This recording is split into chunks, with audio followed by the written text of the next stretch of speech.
Cümleten selamun aleyküm hanımlar. Divapatik YouTube kanalıma hepiniz hoş geldiniz. Bugün birlikte dikişsiz iki şiş çok şık, çok zarif bir model yapacağız. Ben patiğimde piyasada rahatlıkla bulabileceğiniz normal patiklik iplerden kullandım. Pembe tonlarında. Şişlerim hanımlar 3 numara bu şekilde 25 santimlik iki şiş ile yaptım. Sizler misinalı şişlerle de yapabilirsiniz. Hatta misinalı şişlerle çok daha rahat yapılacaktır. Hemen modelimi de gösteriyorum. İşte hanımlar, modelimiz bu şekilde. Ön tarafı ajur detaylı, yanlarda su yolu deseni var. Harika bir model oldu. Bu şekilde. Ve hanımlar patiğimizin hiçbir yerinde gördüğünüz üzere dikişimiz yok. Hiç ip kırma olayı da yok. Patiğimize bilek bölümünden başlıyoruz. Bu çevresini yaptıktan sonra tabanını ve topuğunu örerek patiğimizi bitiriyoruz. Hanımlar bu patik benim elimin ölçülerine göre 37, 38 ve 39 numara ayaklar için uyumlu oldu. Hemen patiğimize başlayalım hanımlar. Bilek bölümünden başlayacağız patiğimize. İpimin ucunda şöyle bir miktar ip bırakıyorum. İlmeklerimizi atıyoruz. Bu şekilde toplamda hanımlar 57 ilmek atmamız gerekiyor. Bakın şu anda 5 ilmeğim oldu. 6, 7. Bu şekilde 57 ilmeğimizi atalım gelelim. Evet hanımlar 57 ilmeğimi attım geldim. Hemen şu kenara bir tane düğüm atacağım. Patiğimizin bilek bölümündeki lastik bölümü yapacağız hanımlar. Bir düz bir ters örgü uygulaması yapacağız. Şimdi kenar ilmeğini örmeden alıyorum. İlmeklerimi bir ilmek düz, bir ilmek ters olacak şekilde öreceğim. Lastik örgü uygulaması yapıyoruz. Bir düz, bir ters. Bir düz, bir ters. Bir ilmek düz örüyorum, bir ilmek ters. Bu şekilde sıra sonuna kadar bir düz, bir ters örelim gelelim. Evet hanımlar sıra sonuna kadar ilmeklerimi bir düz bir ters ördüm geldim. Şimdi geri dönüyorum. Geri döndüğümüzde ön yüzdeyiz. Ön yüzde olduğumuzu şöyle kabul ediyorum. Şu başlangıç ipimiz eğer sol taraftaysa ön yüzdeyiz demektir. Şimdi yine lastik örgüye devam edeceğiz. Arka yüzde ilmeklerimizi bir düz bir ters örmüştük. Bir sıra ördük. Şimdi ön yüzde ikinci sıra lastiğimizi yapacağız. Yine kenar ilmeğini örmeden alıyorum. İlmekleri gördüğümüz gibi öreceğiz. Bakın önde bir tersim var. Bunu ters örüyorum. Bir ilmek düz. Bir ters, bir düz. Bir ters, bir düz. İlmekleri gördüğümüz gibi örüyoruz. Lastiğimizde bu ikinci sıramız hanımlar. Ön yüzde ve arka yüzde ilmekleri gördüğümüz gibi öreceğiz. Hanımlar bu lastikte dediğim gibi ikinci sıramızdı. Sıra sonuna kadar ilmekleri öreceğiz. Arka yüzde de yine ilmekleri gördüğümüz gibi örecek. Lastikte üçüncü sıramız olacak. Ön yüzde tekrar aynı işleme devam edeceğiz. 4 olacak. Aynı işleme hanımlar 7 sıra olana kadar devam edeceğiz. Yani ben bu patiğimin boğaz kısmına toplamda 7 sıra lastik ördüm. Şimdi hep birlikte patiğimizin bu lastik bölümünü 7 sıra olacak şekilde örelim gelelim. Ardından birlikte bu su yolu desenimize ve artırmalarımıza başlayalım. Evet hanımlar 7 sıra lastiğimi ördüm geldim. Şimdi ön yüzdeyim.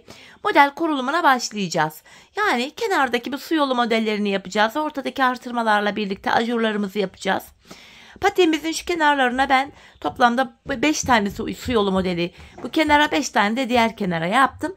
Şimdi öncelikle yapacağımız işlem şu. Kenar ilmeğini örmeden alıyorum.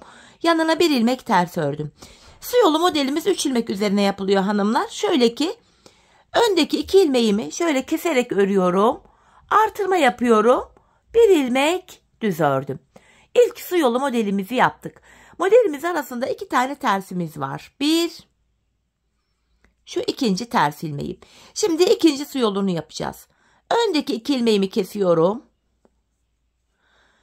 Bir tane ajur yaptım. Bir ilmek düz örüyorum. İkinci su yolunu da yaptık. Arada 2 ters ilmeğim var. 1, 2. Şimdi üçüncü su yolunu yapacağız. Öndeki 2 ilmeği keserek örüyorum. İpimi şişime doladım. Bir ilmek düz örüyorum. Arada 2 ilmek tersimiz var. Dördüncü su yolu modelini yapacağız. Öndeki 2 ilmeği kesiyorum. Artırmamı yaptım. Yani ajurumu yaptım. Bir ilmek düz örüyorum. Arada 2 tane ters ilmeğimiz var. Beşinci su yolu modelini yapacağım. Öndeki 2 ilmeğimi kesiyorum. İpimi şişime doladım. Bir ilmek düz örüyorum. 5 tane su yolu modelini yaptık hanımlar. Buradaki su yollarını tamamladık. 5. su yolu modelinden sonra araya bir tane ters öreceğim hanımlar. Şöyle bir ilmek ters ördüm. Tam olarak şu bölüme geldik hanımlar. Ters ilmekten sonra yanına 2 ilmek düz öreceğim şimdi. Patiğimizin orta bölümüne geldik. Şöyle 1, 2 ilmek düz ördüm. Ardından hemen ortaya bakın tam şu bölüme ajur yapıyorum. İpimi şişime doladım. Bunlar artırma oluyor. Ortaya bir ilmek düz örüyorum. Tekrar yanına bir tane artırma yapıyorum. Bakın şöyle. Bakın artırma yaptık. Bir ilmek düz ördük. Tekrar artırma yaptık. Hemen yanına 2 tane düz öreceğim. Ve bir ilmek ters öreceğim. Ters ilmekten sonra bu sol taraftaki su yolu modelimizde yapacağız hanımlar. Öndeki 2 ilmeğimi kesiyorum. Artırma yaptım. Bir ilmek düz ördüm. Arada 2 tane tersim var. Diğer ikinci modeli yapıyorum. Öndeki 2 ilmeği kestim. İpimi şişime doluyorum. Bir ilmek düz örüyorum. Arada 2 ilmek tersim var. Üçüncü modelimi yapacağım. Öndeki 2 ilmeği kestim. İpimi şişime doladım. Bir ilmek düz ördüm. Arada 2 tane ters ilmeğim var. Dördüncü modelimdeyim. 2 ilmek kesiyorum. Artırma yaptım. Bir ilmek düz ördüm. Arada 2 ilmek tersim var. Sonuncu modelimi yapacağım. 5. modelim. 2 ilmeği kesiyorum. İpimi şişime doladım. Bir ilmek düz ördüm. Yanına bir tane ters ilmeğimi örüyorum ve son bir kenar ilmeğimi düz ördüm. Ön yüzde ilk modeli tamamladık hanımlar. 57 ilmeğimiz vardı. Ortaya 2 tane ajur yaptık. Artırma yaptık. 59 ilmek oldu. Şimdi arka yüzdeyim. Kenar ilmeğini örmeden alıyorum. Buraya bir ilmek ters örmüştüm ön yüzde hanımlar. Bunu arka yüzde düz örüyorum. Ön yüze ters örgü düşsün diye. Su yolu modelimizi hem ön hem arka yüzde kuruyoruz. Bakın 3 tane ilmeğim. Arka yüzde tersten öndeki 2 ilmeğimi kesiyorum. İpimi şişime doladım. Bir ilmek ters ördüm. Arka yüzde su yolu modelini kurduk. Hanımlar bakın burada 2 ilmek düz var. Bunu düz örüyorum. Ön yüze ters düşecek. Su yolunun arasında 2 ilmek ters bu. Diğer modeli yapıyorum. Öndeki 2 ilmeği kestim. İpimi şişime doluyorum. Bir ilmek ters örüyorum. Araya 2 tane düz ördüm. Tekrar öndeki 2 ilmeği kesiyorum. İpimi şişime doladım. Bir ilmek ters örüyorum. Arada 2 ilmek düzüm var. Yeniden bakın öndeki 2 ilmeği tersten kesiyorum. İpimi şişime doladım. Bir ilmek ters ördüm. Arada 2 ilmek düzüm var. Yine öndeki 2 ilmeği tersten kesiyorum. İpimi şişime doladım. Arada 2 ilmek en son bakın orta bölüme mi geldik? Hayır. İpimi şişime öndeki 2 ilmeği kesiyorum. İpimi şişime doladım. Bir ilmek ters ördüm. Su yolu modelini yapıyoruz hanımlar. Tekrardan bakın yanında bir ilmek burada düzüm var. Yani buradaki kenardaki 5 modeli tamamladık.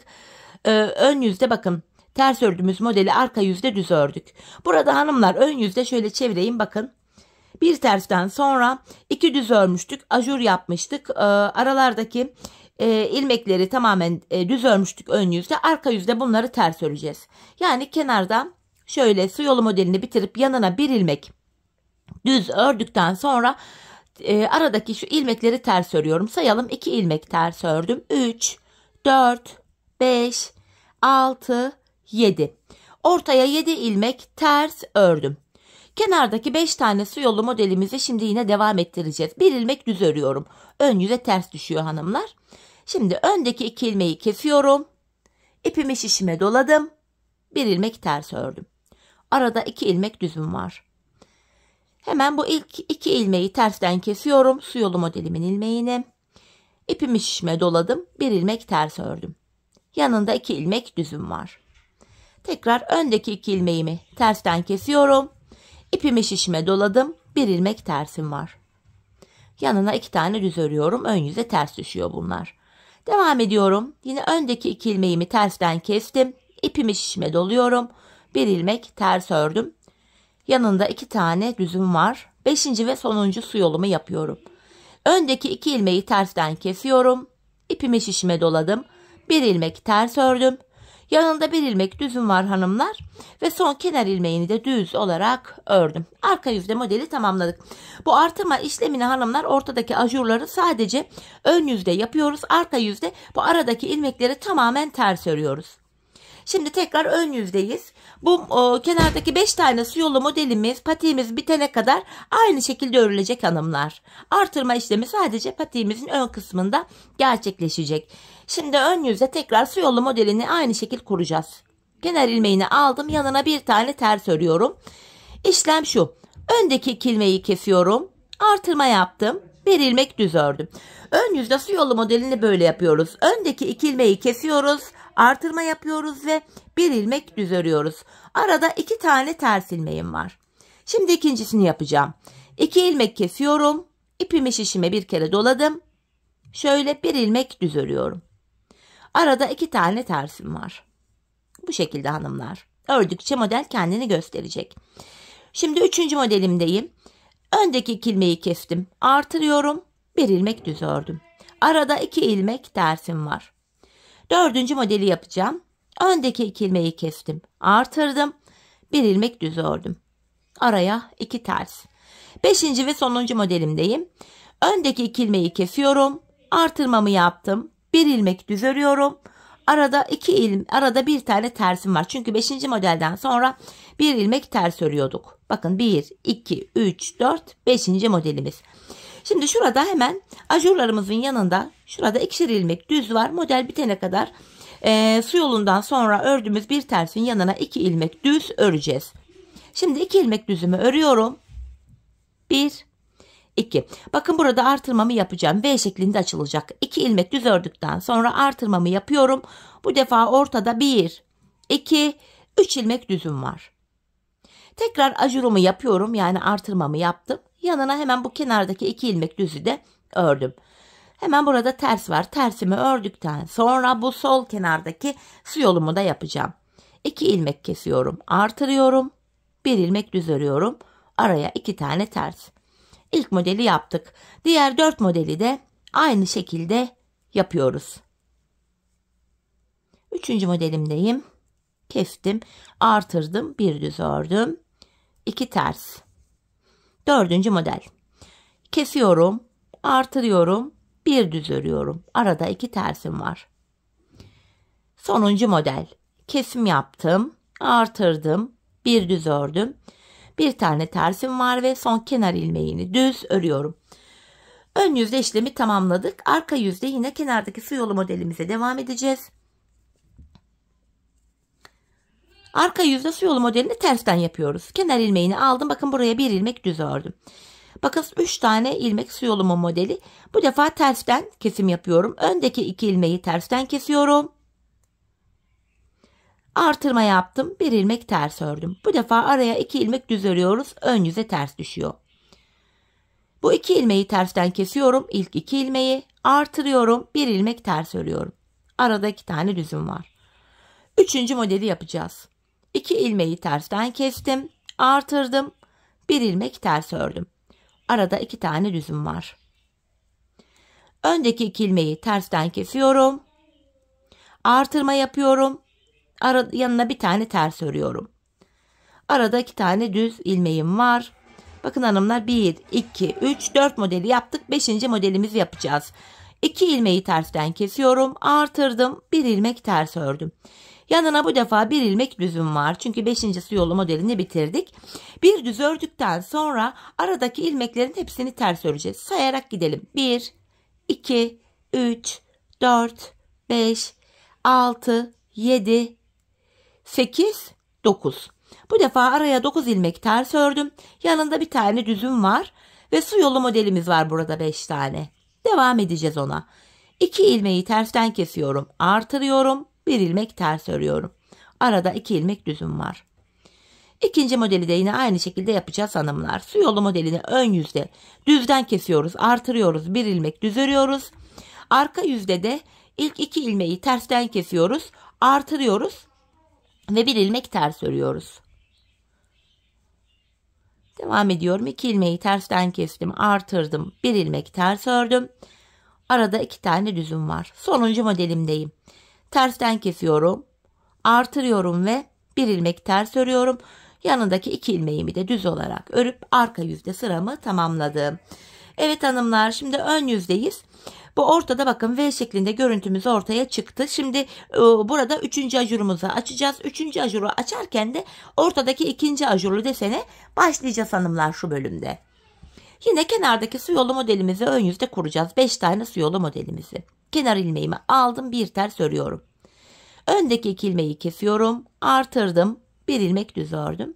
Araya 2 tane ters. İkinci modelimi de yine aynı şekilde yapıyorum. Arada 2 tersim var. Üçüncü modelimi de yine aynı şekilde yapıyorum. Arada 2 tersim var. Dördüncü modelimi de yine aynı şekilde yapıyorum. Arada 2 tersim var. Beşinci ve sonuncu modelimi de aynı şekilde örüyorum. Bu defa yanında bir tersim var. Bir tersten sonra hemen yine 2 düz ilmeğimi ördüm. İpimi şişime doluyorum. Bakın 3. ajuru açtık. Şimdi ortadaki ajuru da yapacağız.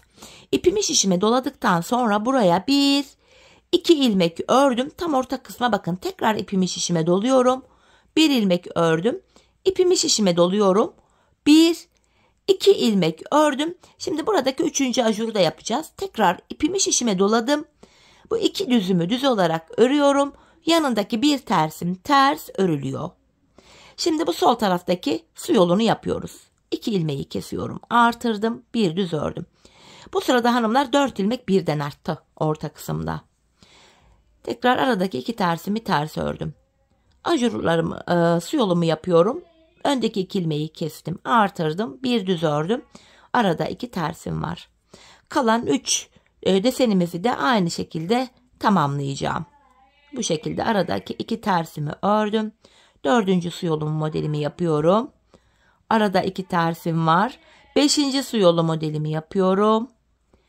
Yanında bir tersimi ördüm. Kenar ilmeklerimi ben düz örüyorum. Ön yüzde modeli tamamladık hanımlar. Bu şekilde. Ortaya 2. ajurlu desenimizi de açmış olduk. Şimdi geri dönüyorum. Arka yüzde yine kenardaki 5 tane su yolu modelimizi yapacağız. Kenar ilmeğimi aldım. Bir ilmek düz ördüm. Bu ilk 2 ilmeği tersten kesiyorum hanımlar. Artırıyorum. Bir ilmek ters örüyorum. Arada 2 tane düzüm var. Öndeki 2 ilmeği tersten kesiyorum. Artırıyorum. Bir ters. Araya 2 ilmek düz ördüm. 3. modelimi yapacağım. Öndeki 2 ilmeğimi tersten kesiyorum. Artırdım. Bir ters ördüm. Arada 2 ilmek düzüm var. 4. modelimdeyim. Öndeki 2 ilmeği tersten kesiyorum. Artırıyorum. Bir ilmek ters ördüm. Arada 2 düzüm var. 5. ve sonuncu modelimdeyim. Öndeki 2 ilmeğimi tersten kesiyorum. Artırma yapıyorum. Bir ilmek ters ördüm. Hemen buraya bir tane düzüm var, düz ördüm. Ardından şu arada ajur yaptığımız bu desenli ilmekleri, yani şu orta bölümdeki ilmeklerin tamamını ters öreceğiz. Yani şu kenardaki bir ilmek düze kadar, bakın yeri belli. Şuraya kadar olan ilmekleri arka yüzde ters öreceğiz. Bakın. Ajurlarımızın tamamını arka yüzde ters olarak örüyorum. Hepsi ters. Bakın aradaki bir düz ilmeğime kadar geldim. Bu düz ilmeğimi ördükten sonra sol kenardaki su yolu modelimi yapıyorum. 2 ilmeği tersten kestim, artırdım, bir ters örüyorum. Arada 2 düzüm var. Kenardaki 5 tane su yolu desenimizi aynı şekilde örüyoruz. Su yolunun yapılışının anlaşıldığını düşünüyorum hanımlar. Tekrar öndeki 2 ilmeği tersten kestim, artırdım, bir ilmek ters ördüm. Arada 2 ilmek düzüm var. Su yolunun 2 ilmeğini tersten kesiyorum. Artırıyorum. Bir ilmek tersim var. Yanına 2 düz örüyorum.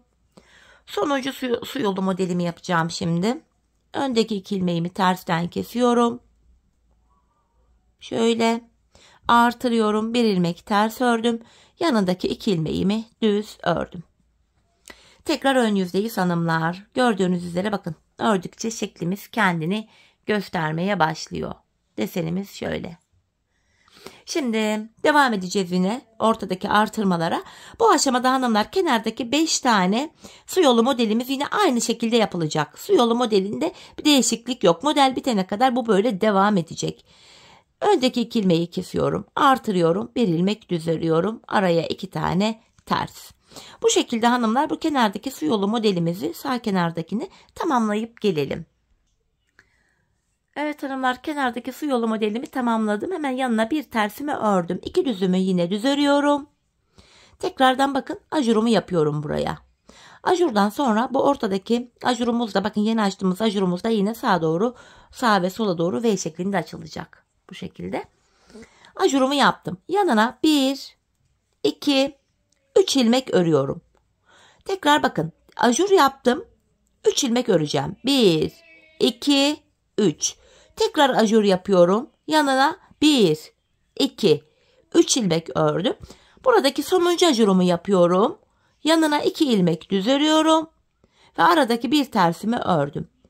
Yine bu sol kenardaki su yolu desenimizi sıra sonuna kadar hanımlar örelim gelelim. Evet hanımlar, sıra sonuna geldim. Şimdi ön yüzdeyiz. Ön yüzde yapacağımız işlem şu. Geri döneceğiz. Pardon, arka yüzde. Geri dönüyoruz. Arka yüzde yine hanımlar kenarlardaki su yolu desenlerimizi yapacağız. İlmekleri, ilk 2 ilmeği tersten kesip artırma yapıyoruz ve yanındaki bir ilmeği ters örüyoruz. Aralarda 2 düz var. Su yolu modelimiz bu şekilde yapılacak hanımlar. Su yolu modeli aynı şekilde yapılıyor. Arkada ajur, artırma falan yapmıyoruz. Su yolu modelimizi yaptıktan sonra şu aralardaki ilmeklerimizi ters olarak örelim. Ardından diğer kenardaki su yolu modelimizi de tamamlayalım. Ön yüzde buluşalım. Evet hanımlar, arka yüzde ilmeklerimi ördüm. Şimdi yeniden ön yüzdeyiz. Ortadaki ajurlarımıza, artırmalarımıza devam edeceğiz. Yanlardaki su yolu modelimiz, 5'er tane su yolu modelimiz aynı şekil kurulacak. Yine hanımlar bu bölümde bu kenardaki 5 tane su yolu modelimizi örelim gelelim. Evet hanımlar, 5 tane su yolu modelimi yaptım geldim. Şimdi orta kısımdaki ajurlarımızı, artırmalarımızı yapacağız ve bu aşamada hanımlar şöyle göstereyim. Bu 3. ajurlu deseninde başlatıyoruz şurayı. Öncelikle yine bakın su yolu modelimden sonra bir ters ördüm. Yanındaki 2 düzümü de yine düz örüyorum. Tekrardan buraya ajurumu yaptım bakın 2 düzden sonra. Yanına 1, 2, 3, 4 ilmek düz örüyorum. İkinci ajurlu desenim için bakın şuraya ajur yaptım. Yanına 1, 2 ilmek örüyorum. 2 ilmekten sonra 3. ajurlu modeli başlatıyorum. İpimi şişime doladım. 1 ilmek düz ördüm. Yine ipimi şişime doladım. Yanına 1, 2 ilmek düz örüyorum. İkinci ajurlu desenimizin ajurunu yaptım. Yanına 1, 2, 3, 4 ilmek ördüm. Bakın şu kenardaki 2 düze kadar ördüm. Tekrar ajurumu yapıyorum. 2 ilmek düz ördüm tekrar. Ve buraya bir tane ters ördüm. Kenardaki 5 tane su yolu modelimizi örelim gelelim. Evet hanımlar, sıra sonuna kadar geldim. Su yolu modelimi kurdum. Arka yüzdeyiz. Yine arka yüzde hanımlar yapacağımız işlem aynı. Kenar ilmeğini aldım, bir düz ördüm. Yine buralardaki su yolu modelimizi aynı şekil yapıyoruz. Arka yüzde olduğumuz için şu ilk 2 ilmeği tersten kesiyoruz, artırıyoruz, bir ters örüyoruz. Aralara 2 düz.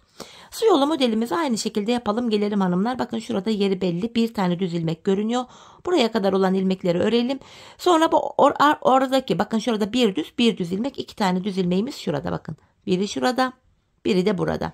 Bunun arasında kalan ilmekleri ters örelim. Diğer kenarda kalan 5 tane su yolu modelimizi de yine tamamlayalım. Ön yüzde buluşalım. Arka yüzde ilmeklerimizi ördüm hanımlar. Tekrar ön yüzdeyiz. Modelimize devam edeceğiz yine. Gördüğünüz gibi hanımlar su yolu modelimiz ördükçe kendini gösterdi. Dantel gibi görüntüsü var. Yine ön yüzde hanımlar bu aşamada kenardaki 5 tane su yolu modelimizi aynı şekilde şöyle bakın ilkini yaptım. Aynı şekilde tamamlayalım gelelim. Evet hanımlar, kenardaki su yolu modelimi yaptım. 5. su yolu modelimden sonra bir tane ters ördüm. Hemen yanındaki 2 düzümü yine düz örüyorum. Hemen ajurumu yani artırmamı yaptım. Yanına 1, 2, 3, 4, 5 ilmek düz örüyorum. Bakın ikinci ajurlu desenim için burada V şeklinde yeri belli. Tekrar ajur yaptım. Hemen yanına 1, 2, 3 ilmek örüyorum. Bu defa tam ortadaki 3. ajurlu modeli yapıyoruz. İpimi şişime doladım. Bu defa ortada 3 düz ilmeğim var. Tekrar ipimi şişime doluyorum. Yanına 1, 2, 3 ilmek ördüm. İkinci ajurlu modelimin sol tarafını yapacağım. Ajurumu yapıyorum. 2, 3, 4, 5 ilmek ördüm. Tekrar ajurumu yapıyorum. Yandaki 2 ilmeğimi düz ördüm. Tekrar burada bir tersim var. Ters ördüm. Hanımlar, kenardaki su yolu modelimizi aynı şekilde yapacağız. Arka yüzde de yine kenardaki 5 su yolu modelimizi yaptıktan sonra aradaki ilmeklerin hepsi ters örülecek. Ardından diğer kenardaki su yolu modelimiz yapılacak. Bu şekilde yapalım. Ön yüzde buluşalım hanımlar. Evet hanımlar, ilmeklerimi ördüm geldim. Şimdi ön yüzdeyiz. Yine ajurlarımız, artırmalarımız devam ediyor. Kenar ilmeğini alıyorum. Yanına bir tane ters ördüm. Tekrar bu kenardaki 5 tane su yolu modelimizi bu ortadaki artırma yerlerine kadar olan bu 5 su yolunu örelim gelelim. Evet hanımlar, 5 su yolu modelimi yaptım. Yanına bir ters ördüm. Devam ediyorum. Buraya 2 ilmek düz ördükten sonra hemen artırmamı yapıyorum. Yanına 1, 2, 3, 4, 5, 6 ilmek ördüm. Tekrar ajurumu yapıyorum. Yanına 1, 2, 3, 4 ilmek ördüm. Bakın 3. ajurlu desenim için ajurumu yapıyorum. Ortaya bu defa 1, 2, 3, 4, 5 ilmek ördüm. 3. ajurlu desenimin sol kenarını yapıyorum. Bakın ajurumu yaptım. Yanına 1, 2, 3, 4 ilmek düz ördüm. Tekrar ajur yapıyorum. 1, 2, 3, 4, 5, 6 ilmek ördüm. Bu ilk büyük ajurlu desemin ajurunu yapıyorum. Yanındaki 2 ilmeğimi düz ördüm. Bir tane ters ördükten sonra bu sol kenardaki su yolu modelimi kurmaya devam ediyorum. Su yolu modelimizi tamamlayalım hanımlar. Arka yüzde yine kenarlardaki 5'er su yolu modelimizi kurmaya devam edelim. Sadece şu aradaki ajurlu olan ilmeklerimizi ters örelim. Ön yüzde buluşalım. Evet hanımlar, ilmeklerimizi ördüm geldim, ön yüzdeyiz. Artık bu aşamada orta kısımda sonuncu artırmamızı yapacağız hanımlar. Artırmalar şuraya kadar yapılıyordu. Bakın 3 tane ajurlu modelimiz var. 1, 2, 3. 3. ajurlu modelimizde 4 ajur olana kadar artırma yapıyoruz. Yani şöyle bakın. 3. ajurlu modelimiz burada. Burada bakın 1, 2, 3, 4 tane ajurlu modelimiz oluyor. Buraya kadar artırmamızı yapıyoruz hanımlar. Ve bu son artırmamızla birlikte şişimizdeki toplam ilmek sayımız 93 oluyor. Yine bu kenarda son artırmamız olacak artık. Orta kısma son kez ajurlarımızı yapacağız. Yine bu aşamada hanımlar kenardaki 5 tane su yolu modelimizi yine tamamlayalım gelelim. Evet hanımlar, bu bölüme 5 tane su yolu modelimi yaptım geldim.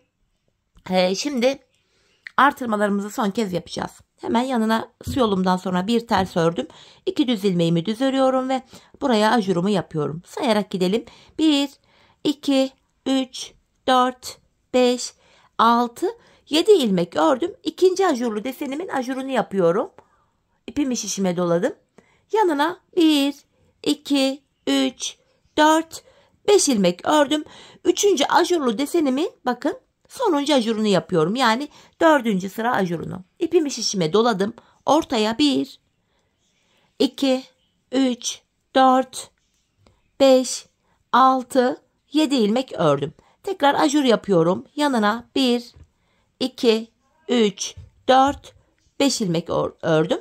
2. ajurlu desenimin ajurunu yapıyorum. Yanına 1, 2, 3, 4, 5, 6, 7 ilmek örüyorum ve buradaki ilk büyük ajurlu desenimin ajurunu yaptım. Yanına 2 ilmek düzümü örüyorum. Bir tane tersimi ördükten sonra hanımlar kenardaki 5 tane su yolu desenimizi yapacağız. Arka yüzde yine su yolu desenlerimizi yapalım. Aradaki ilmeklerin tamamını ters olarak örelim. Ön yüzde buluşalım. Evet hanımlar, ilmeklerimi ördüm, yeniden ön yüzdeyiz. Artık bu aşamada ortadaki ajurlu desenimizi kurmayacağız hanımlar. Sadece su yolu modelimizi yapacağız. 93 ilmek olarak patiğimizi örmeye devam edeceğiz. Misinalı şişte takılı olmadığı için burası tam net görünmüyor şekil olarak ama normalde misinalı şişte olsaydı açık hali şu şekilde net bir şekilde görünecekti. Tek şişte toplandığı için ilmekler görüntümüz böyle biraz anlamsız bir gibi bir görüntü oldu ama şimdi hanımlar yapacağımız işlem şu. Dediğim gibi bakın artık ajurlarımızı bitirdik. 93 ilmeğimiz oldu. Bu aşamada orta kısımdaki ilmekleri ön yüzde düz, arka yüzde ters olacak şekilde 6 sıra öreceğiz. Kenarlardaki 5 tane su yolu modelimizi yapmaya da yine aynı şekilde devam edeceğiz. 6 sıra derken şimdi ön yüzde öreceğiz, bir sıra olacak. Arka yüzde öreceğiz 2 sıra. Tekrar ön yüzde öreceğiz 3, arka yüzde 4. Yeniden ön yüzde öreceğiz 5, arka yüzde öreceğiz 6. Bu şekilde sadece kenarlardaki su yolu modelini yapacağız. Şu aralardaki ilmekleri hanımlar ön yüzde düz, arka yüzde ters olacak şekilde öreceğiz. Bakın su yolu var. Sonuncu su yolundan sonra ön yüzde bir ters var. Burada da bakın sonuncu su yolundan sonra ters var. Buralara kadar model kurulumunu yapacağız. Aralarda kalan ilmekler ön yüzde düz, arka yüzde ters olacak. 6 sıra bu şekilde modelimizi yapalım gelelim hanımlar. Evet hanımlar, bu bölümde ön yüzde düz, arka yüzde ters olacak şekilde aradaki ilmekleri 6 sıra ördüm. Yandaki su yolu desenime de gördüğünüz gibi şöyle devam ettim. Hanımlar, şimdi patiğimizin şu haroşalı bölümlerine geldik. Bu bölümde artık ilmeklerimizi haroşa olarak öreceğiz. Ben hem ön hem arka yüzde düz örgü örerek haroşalarımı elde ediyorum. Şimdi kenar ilmeğini örmeden alıyorum hanımlar. Artık kenarına falan da desen kurmayacağız. İlmeklerin tamamını haroşa olarak öreceğiz. Bakın hepsini düz olarak örüyorum. Bu şekilde şu an ön yüzdeyim. İlmeklerimizi haroşa yani düz olarak örüyorum. Hanımlar, sıra sonuna kadar ilmeklerimi böyle haroşa yani düz olarak öreceğim. Ardından geri döneceğim. Arka yüzde de yine ilmekleri düz olarak örünce ön yüze bir diş haroşa düşüyor. Hem ön hem arka yüzde ilmekler düz örülünce ön yüze bir diş haroşa düşüyor. Ben patiğimin bu bölümüne hanımlar şu kenara bakın. Şu kenara 3 diş haroşa ördüm 3 sıra. Şu ön bölümüne hanımlar şuraya bakın. 1, 2, bir de burada var 3. 3 diş haroşa ördüm. Patiğimizin bu bölümünde 3 diş haroşamız olana kadar örelim gelelim hanımlar. Ardından birlikte tabanımıza geçelim. Evet hanımlar, patiğimizin şu ön bölümündeyiz. Bakın 3 diş haroşam olana kadar ördüm geldim. 1, 2, 3. Şimdi burundan başlayarak taban kesimini gerçekleştireceğiz hanımlar. Patiğimizin burun kısmına 9 ilmek ile başlayacağız. 15 ilmek olana kadar yanlardan ilmekler alacağız ve 15 ilmek üzerinden kesimi gerçekleştireceğiz. Şişimizde 93 ilmeğimiz vardı. Tam ortaya yani burun kısmına 9 ilmek ayırınca geriye 84 ilmek kalıyor. 84 ilmeği de iki yana eşit olarak paylaştırınca kenarlara 42'şer ilmek düşüyor hanımlar. Öncelikle kenardaki ilk 42 ilmeğimizi yine haroşa öreceğiz. Düz olarak yani. Kenar ilmeğini aldım. Şu ikinci ilmeğim 3, 4, 5. Bu şekilde 42 ilmeğimizi örelim gelelim. Evet hanımlar, bu kenara 42 ilmeğimi ördüm geldim. Patimizin açık halinde şöyle göstereyim hanımlar. Şeklimiz böyle olacak. Tam yeri gelmişken göstereyim istedim. Şimdi 9 ilmekte burun kısmını öreceğiz hanımlar. 9 ilmek. 1, 2, 3, 4, 5, 6, 7, 8, 9. 9 ilmekten sonra geri dönüyorum. Saydığımızda burada da 42 ilmeğimiz kalıyor hanımlar. Şimdi 9 ilmek ördüm geri döndüm. İpim karşıda, ilk ilmeği örmeden alıyorum. 9 ilmeğimi öreceğim. Şu ikinci ilmeğim 3, 4, 5, 6, 7, 8, 9. Tekrar geri dönüyorum. 9 ilmek ile hanımlar bakın şurada bir diş haroşamız oluştu. Şimdi yanlardan ilmekler alacağız artık. Yine ipimiz hep karşıda olacak ve ilk ilmeği örmeden alacağız. Öncelikle 9 ilmeğimi öreceğim. 3 oldu. 4, 5, 6, 7, 8, 9. Yan taraftan şu 2 ilmeği birlikte keserek örüyorum. Kesim yaptığım ilmeği ortaya ekledik. Ortada 10 ilmeğimiz oldu. Geri dönüyorum hanımlar. Yine ipim karşıda, ilk ilmeği örmeden aldım. Ortadaki 10 ilmeğimizi öreceğim. 4 oldu. 5, 6, 7, 8, 9, 10. Yan taraftan şu 2 ilmeği birlikte keserek örüyorum. Bunu da ortaya ekledik. Ortada 11 ilmeğimiz oldu. Geri dönüyorum hanımlar. Tekrardan ipim karşıda, ilk ilmeği örmeden aldım. 11 ilmeğimi öreceğim. 3, 4, 5, 6, 7, 8, 9, 10, 11. Şuradan 2 ilmek keserek yine buradaki ilmeği de ortaya ekledim. Ortada 12 ilmek oldu. Geri dönüyorum hanımlar. Yine ipim karşıda, ilk ilmeği örmeden aldım. 12 ilmeğimi öreceğim. 2, 3, 4, 5, 6, 7, 8, 9, 10, 11, 12. Yan taraftan yine 2 ilmek keserek örüyorum. Bunu da ortaya ekledik. Ortada 13 oldu. Hanımlar, bu orta kısımda 15 olana kadar devam edeceğiz bu işleme. Yine ipim karşıda, ilk ilmeği örmeden aldım. Şu ikinci ilmeğim 3, 4, 5, 6, 7, 8, 9, 10, 11, 12, 13 ve yine şu yandan 2 ilmek keserek örüyorum. Bunu da ortaya ekledik. Burada hanımlar 14 ilmek oldu. Geri dönüyorum. İpim karşıda, ilk ilmeği örmeden aldım.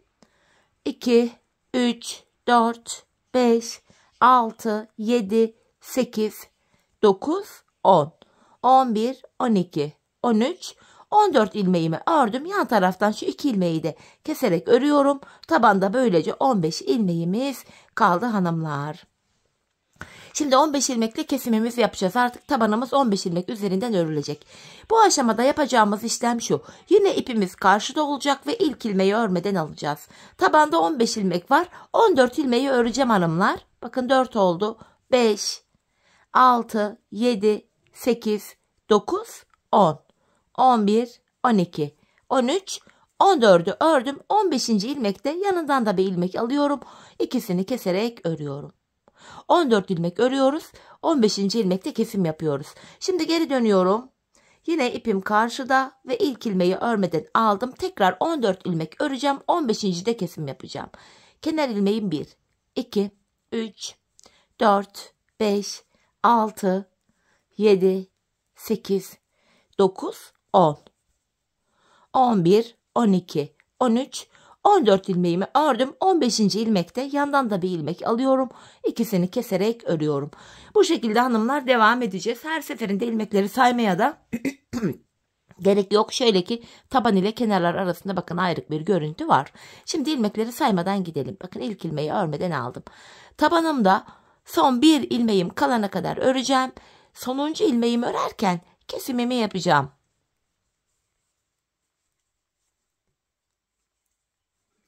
Bakın son bir ilmek kaldı hanımlar tabanda. Bunu örerken yandan da bir ilmek alıyorum. İkisini keserek örüyorum. Tekrar geri döndüm kesimden sonra. Yine ipim karşıda, ilk ilmeği örmeden aldım. Şöyle ayırdığımızda bakın taban ile kenar arasında yine ayrık bir görüntümüz var. Tabanda son bir ilmeğimiz kalana kadar öreceğiz yine. Saymadan gidiyorum. Çünkü taban ile kenar arasında ayrık bir görüntü var. Bakın tabanımda son bir ilmeğim kaldı. Bunu örerken yanındaki ilmeği de alıyorum. İkisini keserek örüyorum. Bu şekilde hanımlar 15 ilmek üzerinden tabanımız örülecek. Biz bu kesme işlemine sağ ve sol şişimizde bu kenarlarda ikişer ilmek kalana kadar devam edeceğiz hanımlar. Sağ ve sol tarafta ikişer ilmek kalana kadar patiğimizin tabanını 15 ilmek üzerinden sizlere anlattığım gibi keselim gelelim. Evet hanımlar, patiğimin tabanını ördüm geldim bu şekilde ve her iki şişimin ucunda da ikişer ilmeğim kaldı. Topuk bölümünde de kesimler yapacağız şimdi. Yine ipim karşıda, ilk ilmeğimi örmeden aldım. Tabanımda son bir ilmeğim kalana kadar öreceğim hanımlar.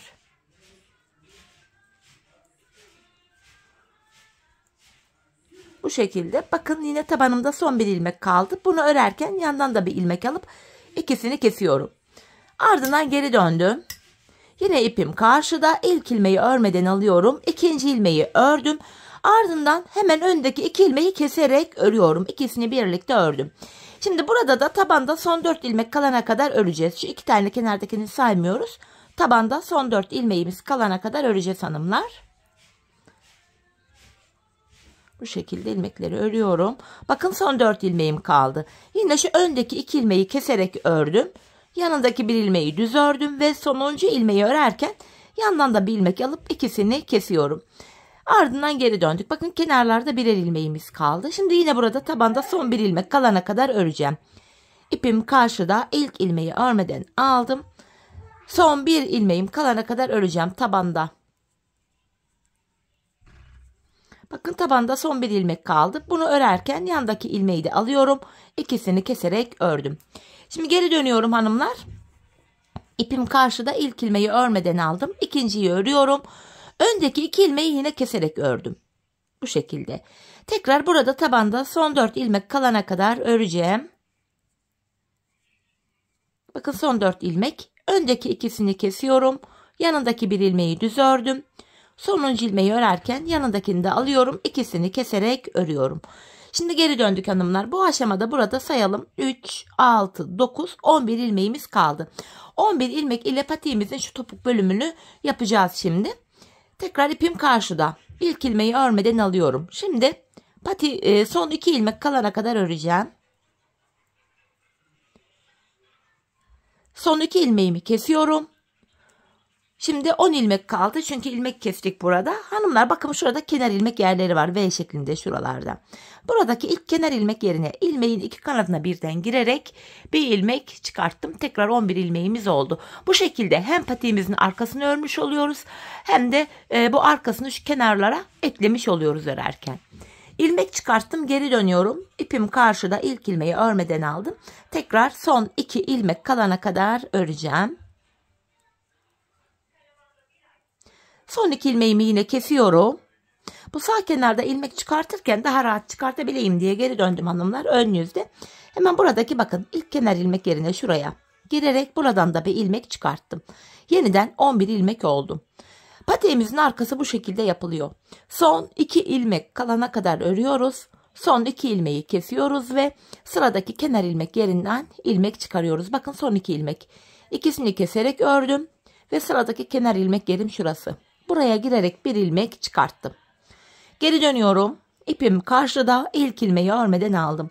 Tekrar hanımlar son 2 ilmeğim kalana kadar öreceğim. Son 2 ilmeğimi kesiyorum. Tekrar geri döndüm. Burada ön yüze sıradaki kenar ilmek yerine girerek ilmeğimi çıkartıyorum. Patiğimizin arkası böyle yapılacak. Hanımlar biz bu işleme haroşalı bölüme şu bakın bilek bölümünde bir düz bir ters lastik var. Oralara gelene kadar devam edeceğiz. Yani şu lastikli bölüme gelene kadar haroşa yapacağız. Lastikli bölüme geldikten sonra da buraları haroşa değil de bir düz bir ters olacak şekilde öreceğiz hanımlar. Yine son 2 ilmek kalana kadar öreceğiz. Son 2 ilmeği keseceğiz. Sıradaki kenar ilmek yerinden ilmek çıkaracağız ve aradaki ilmekleri bir düz bir ters olacak şekilde öreceğiz. Lastik bölümünde bakın model bütünlüğü sağlansın diye arkayı böyle yapacağız hanımlar. Şimdi patiğimizde bu haroşalı bölüm, bu lastik olan yere kadar haroşa yapalım. Lastik olan bölümde de bu bilek kısmını bir düz bir ters olacak şekilde örelim. Ve son kenar ilmek yerlerine gelene kadar patiğimizin arka bölümünü tamamlayalım. Gelelim hanımlar. Evet hanımlar, patiğimin arka bölümünü ördüm ve geldim son kenar ilmek yerlerine kadar. Artık ilmeklerimi keseceğim. İkişer ikişer toplayarak kesimimi yapıyorum. Bu aşamada hanımlar yine çok sıkı bir kesim yapmayalım. Çünkü ayak gireceği için buradan biraz esnek olsun. Ayağımız rahat girsin patiğe. Bu şekilde ilmeklerimizi kesiyorum.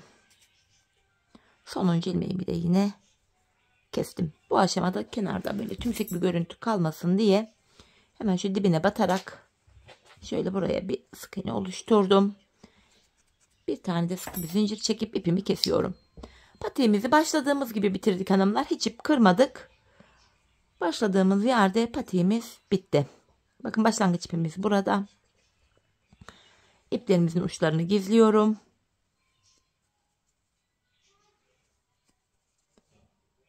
Hemen şuraya girerek başlangıç ipimizin ucunu da arkaya gizleyeyim.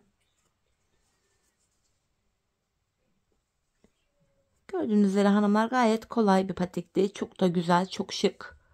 İşte patiğimizin görüntüsü şöyle. Bakın gayet esnek bir model. Şöyle gördüğünüz gibi görüntümüz bu. Hemen bir de manken ayağıma giydireyim hanımlar. Ayağımızda da görelim modelimizi. Ayaktaki duruşu nasıl olmuş bir bakalım. Ben çok beğenerek yaptım. Çok severek yaptım. Umarım sizler de benimle patiğinizi beğenerek, severek yaparsınız. Evet, mankendeki hali de bu şekilde hanımlar, gördüğünüz üzere. Patiğimizin kenarları, tabanı, topuk kısmı, diğer kenarı, önden duruşu bu şekil. Çok şık, çok zarif oldu. Evet hanımlar, yine birlikte çok güzel bir modelin daha sonuna geldik. Umarım sizlere faydalı, hoş bir video olmuştur. Yeni modellerde, yeni videolarda buluşmak dileğiyle. Şimdilik hoşça kalın, sağlıcakla kalın.